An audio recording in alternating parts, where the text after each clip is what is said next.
اس کو جلا دیا. اچھا یہ سمجھ گئے بھائی کہ ان کے سینسرشپ یا ان کا جا رہا ہے احادیث کو جلانا وہ کب زمانے سے شروع ہوا ان کا. اچھا اب اس کی زیادہ جو تاریخ آئے گی ہم آگے جا کر آپ کو بتائیں گے، جب حدیث پہ بات کریں گے. یہ تو ایک مقدمہ تھا. اب یہاں پہ نقطہ یہ ہے عزیزوں، اب اصل بات کی طرف آ رہے ہیں.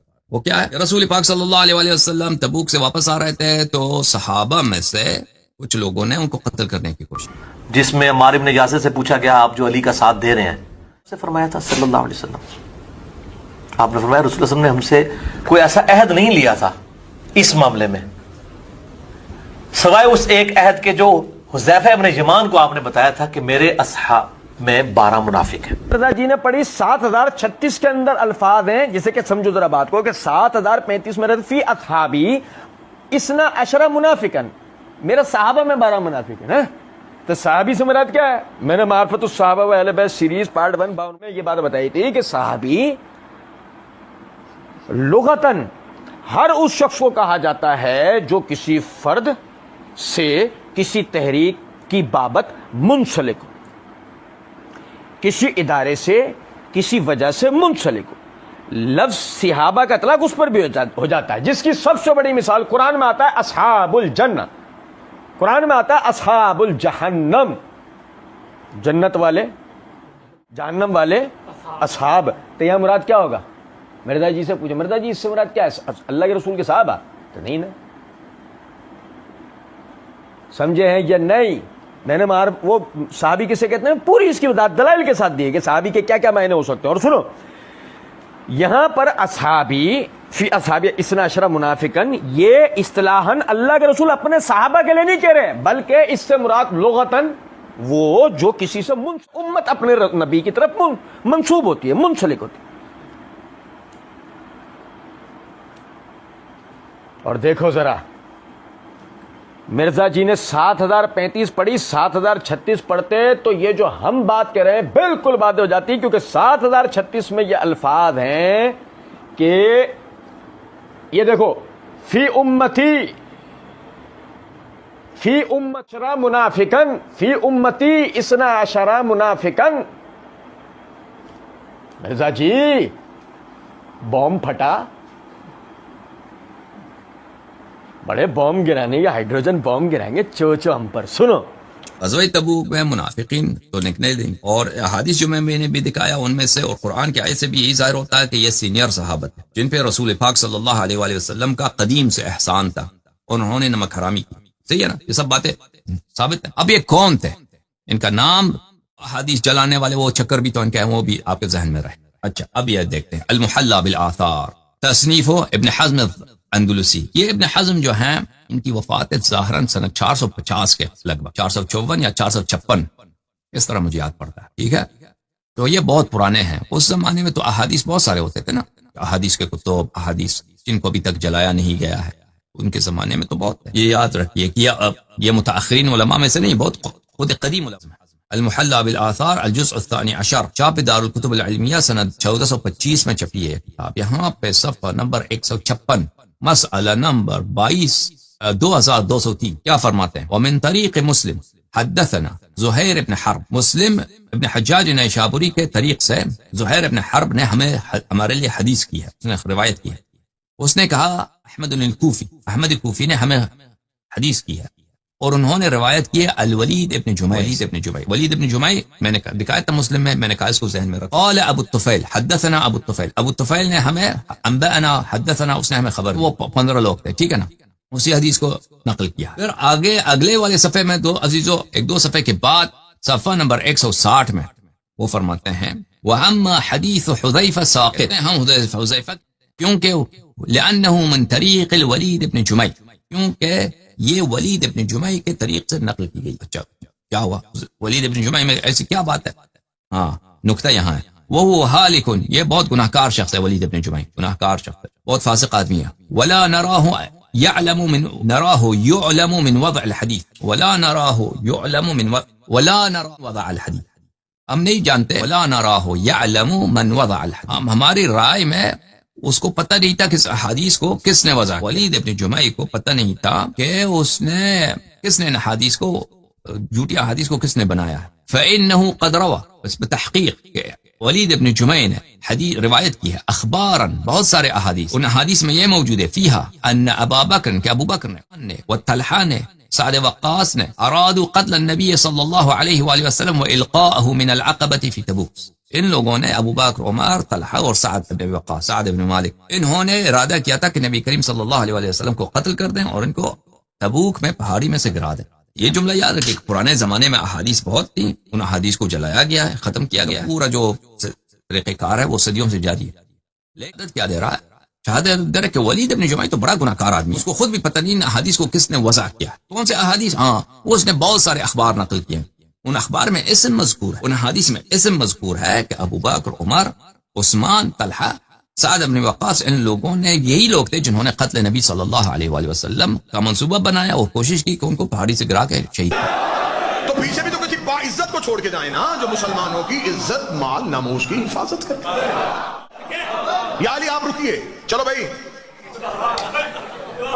اب وہ سفر کتنا مشکل تھا میں لفظوں میں نہیں بتا سکتا۔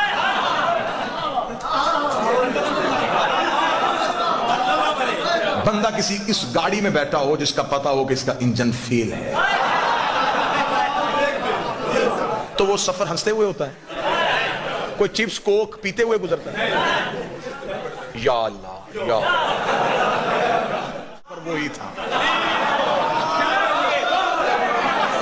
ڈرے سہمے جنگ علی نہیں، مدینے سے نکل کے بھی مڑ مڑ کے مدینے آخری بار شہر دیکھ رہے ہیں، پتہ نہیں آؤ کہ نہ آؤ، بچے یا نہ بچے۔ یہ بڑا اب اس میں اللہ کا منصوبہ کیا تھا؟ منافق کو ظاہر کرنا۔ تقریر کا پہلا جملہ یہ میری پرکار ہے، کافر چاہتے تھے کہ علی ہٹے تاکہ محمد پہ حملہ ہو، اللہ تبوک میں چاہتا تھا کہ علی ہٹے تاکہ یہ محمد پہ حملہ کریں، منافق ظاہر ہو۔ یہ علی کے خوف کی وجہ سے سہمے ہوئے ہیں، ذرا علی کا خوف ختم کرو۔ علی مدینے رہ گئے، یہ جنگ کے لیے جنگ ہونی نہیں تھی، لشکر تھا، انہوں نے لڑنے سے انکار کر دیا، وہ واپس پلٹ گئے، آدھے رستے سے رسول واپس آ گئے۔ جب رسول واپس آئے تو اب تسلی ہو گئے بندوں کو کہ اب بچ گئے۔ اب جب تسلی ہو گئی کہ اب بچ گئے، تب انہوں نے کہا کہ اب یہ نہ بچے۔ یار آپ سن کیا رہے ہیں؟ میں جگر نکال رہا ہوں یوں تاریخ کا۔ انہوں نے کہا ہم تو بچ گئے، اس سے اچھا موقع اور کوئی نہیں ملنا۔ علی ساتھ پلٹے تو ایک پہاڑی ہے جس سے گزرنا تھا، اس پہاڑی کو کہتے عقبہ، عین کاف بے یا، عقبہ۔ اس واقعے کو کتابوں میں واقعہ عقبہ کے نام سے یاد کیا گیا۔ حوالہ نوٹ کرنا چاہیں تو شواہد النبوت عبد الرحمن جامی کی کتاب ہے۔ سنی کتابوں کا اگر آپ چاہیں گے تو اس منبر تک تو میں ڈھیر لگا سکتا ہوں، اہل سنت کی واقعہ عقبہ کے بارے میں۔ جب عقبہ کی پہاڑی تھی تو نوجوان جو بچے تھے، عقبہ اتنی تیز پہاڑی تھی کہ اس کی چڑھائی اور اترائی بڑی مشکل تھی، سیدھی چڑھائی تھی، سیدھی اترائی تھی۔ جب عقبہ پہاڑی کے قریب پہنچے تو تب تک شام ہو چکی تھی۔ جب شام ہو گئی تو منافقین نے مل کے مشورہ کیا، اس سے اچھا اور نادر موقع علی نہیں ہے، رسول تنہا ہے۔ ایسے کرتے ہیں کہ جب رسول عقبہ کی پہاڑی کے بالکل اوپر جائیں تو رسالت مآب کی اونٹنی کو پہاڑی سے دھکا دے دیں۔ سنیے، جب ہم پہاڑی سے دھکا دے دیں گے تو قتل کسی کے سر پہ نہیں آئے گا، ہم کہیں گے یہ حادثہ ہوا، یہ محض ایک حادثہ تھا، اتنی خطرناک پہاڑی تھی۔ رسول توجہ اب آپ نے پوری میری طرف کرنی ہے، اب کھورے کا ٹائم آیا تو آپ ادھر ادھر دیکھنا شروع ہو گئے۔ ہم کہیں گے حادثہ ہو گیا، یہ اب اس چکر میں تھے۔ جب بالکل پہاڑی کے قریب پہنچے نا جی تو رسول نے کہا رکو بھائی، لشکر رکا۔ جی یا رسول اللہ، فرمایا ابھی جبریل آیا ہے، اس نے اللہ کا حکم دیا ہے، میں اکیلا اوپر سے جاؤں گا، تم سارے نیچے سے جاؤ۔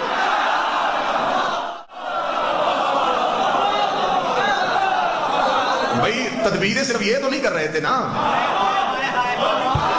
وہ بھی کر رہا۔ منافقین نے کہا دیکھیں یا رسول اللہ، آپ کا حکم ہے، اللہ کا حکم ہے، ماننے کو تیار ہے، رستہ بڑا خطرناک ہے، یہ آپ سے اکیلے کیسے ہوگا؟ فرمایا اللہ نے جنہیں لے کے جانا ہے ان کا نام بھی بتا دیا۔ کون جا رہا ہے؟ فرمایا حذیفہ یمانی اور عمار یاسر، یہ دو صحابی میرے ساتھ جائیں گے، تم سب نیچے سے جاؤ۔ عمار جی یا رسول اللہ میری اونٹنی کی مہار پکڑ. لفظ سنا بالکل بے نہیں واقعہ پڑھ رہا.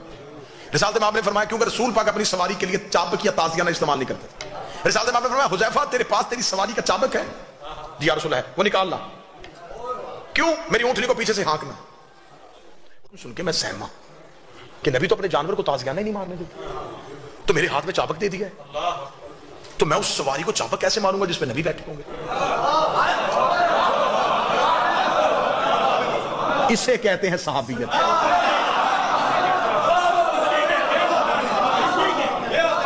اگر میں نے اس اونٹنی کو چابک مارا تو جانور کی فطرت ہے وہ دوڑتی, تو اگر یہ دوڑی تو پہاڑی خطرناک ہے, یہ سنبھلے گی کیسے؟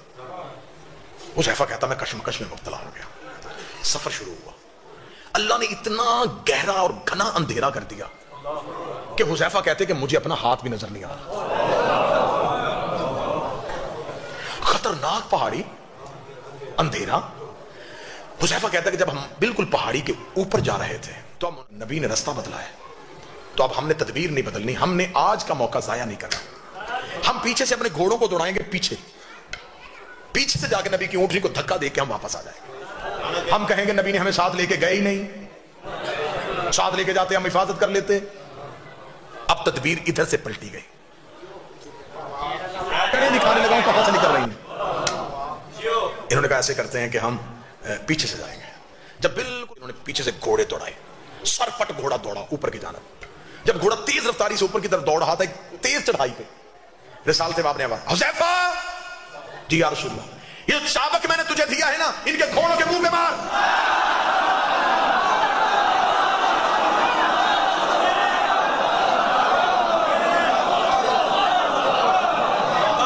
حذیفہ کہتا ہے کہ میرا سانس پھول گیا. اس کی روایت وہ کہتے ہیں میں سمجھا کہ کوئی لوٹنے والے پیچھے آئے. حذیفہ جلدی سے دوڑے اور حذیفہ نے تیز رفتار آتے ہوئے گھوڑوں کے منہ پہ وہ چابک مارنا شروع کیا. اب بہتر سمجھتے ہیں بزرگ, بہتر اس کی گواہی دیں گے کہ جب گھوڑا تیز اوپر چڑھ رہا, اوپر سے اس کے منہ پہ مارا جائے, اسے ریزسٹ کیا جائے, تو وہ اسی تیز رفتاری سے پیچھے کو پلٹ. جب حذیفہ نے ان کے منہ پہ مارنا شروع کیا تو وہ گھوڑے پیچھے کی طرف دوڑے. چکے تھے ہمارے یاسر رسول کی اونٹنی کو لے کے نیچے پہنچ چکے تھے. پیچھے سے حذیفہ سانس پھولا ہوا, سر سے امامہ اترا ہوا, ہٹ پٹ ہوئے رسول کی طرف دوڑے, قدموں میں گرے. یا رسول اللہ, یا رسول اللہ, یا رسول اللہ. رسول کی آواز آئی حذیفہ کون تھے؟ حذیفہ دیکھا یا رسول اللہ اندھیرا بڑا تھا, ان کے چہروں پہ نقاب تھا, ان بندوں کے چہروں پہ نقاب تھا, لیکن یا رسول اللہ بندے نہیں پہچانے, گھوڑے پہچان لیے.